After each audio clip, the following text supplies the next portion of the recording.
Teaser হলে ভাই এমনই হওয়া উচিত। একটা ক্রাইম ছবি, থ্রিলার ছবি যদি টিজার, মানে অনেক দিন পরে আমি টলিউড ইন্ডাস্ট্রিতে এরকম একটা ছবি যার টিজারটা দেখে আমি বেশ মুগ্ধ হয়ে গেছি। মানে 1 মিনিট 24 সেকেন্ড মতো একটা টিজার বেরিয়ে করেছে, যার প্রথমে দুটো সংলাপ এবং শেষে দুটো সংলাপ, বাদবাকি ছবির মধ্যে কোনো রকম সংলাপ নেই, শুধু কটা সিন জুড়ে দিয়েছে। কাটিংগুলো এত সুন্দর, মেকিংটা এত সুন্দর এবং ব্যাকগ্রাউন্ড মিউজিকটা এতটা ভালো যাতে তোমাকে এঙ্গেজ করে রাখতে পারে।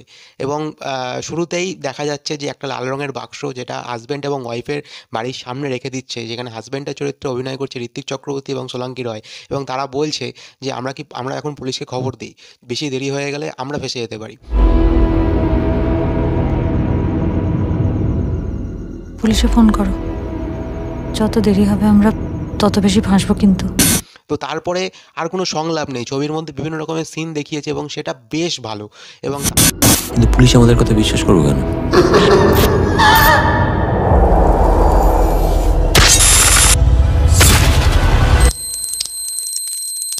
তারপরে গিয়ে লাস্টে বলছে, যখন লাশটাকে সরিয়ে ফেলছে, সেখানে বলছে যে আমরা জামা কাপড় ছাড়বো না।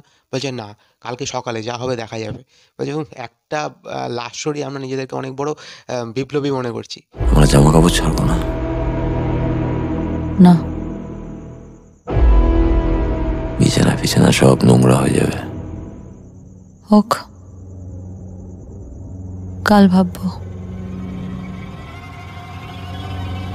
ডেড বডি হাবিস করে বিরাট বিপ্লবী হয়ে গেছে।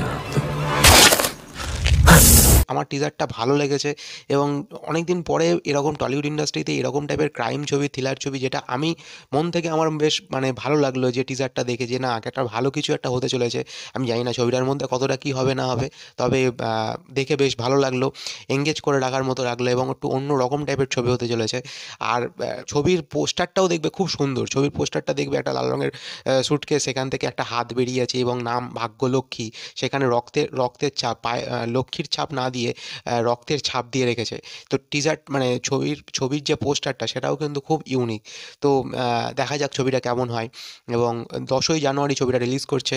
তোমরা যদি টিজারটা না দেখে থাকো অবশ্যই ইউটিউবে সার্চ করো ভাগ্যলক্ষ্মী বলে। এবং তোমরা যদি চ্যানেলে নতুন হয়ে থাকো তাহলে লাইক করে দিও, শেয়ার করে দিও, সাবস্ক্রাইব করে দিও। Thank you.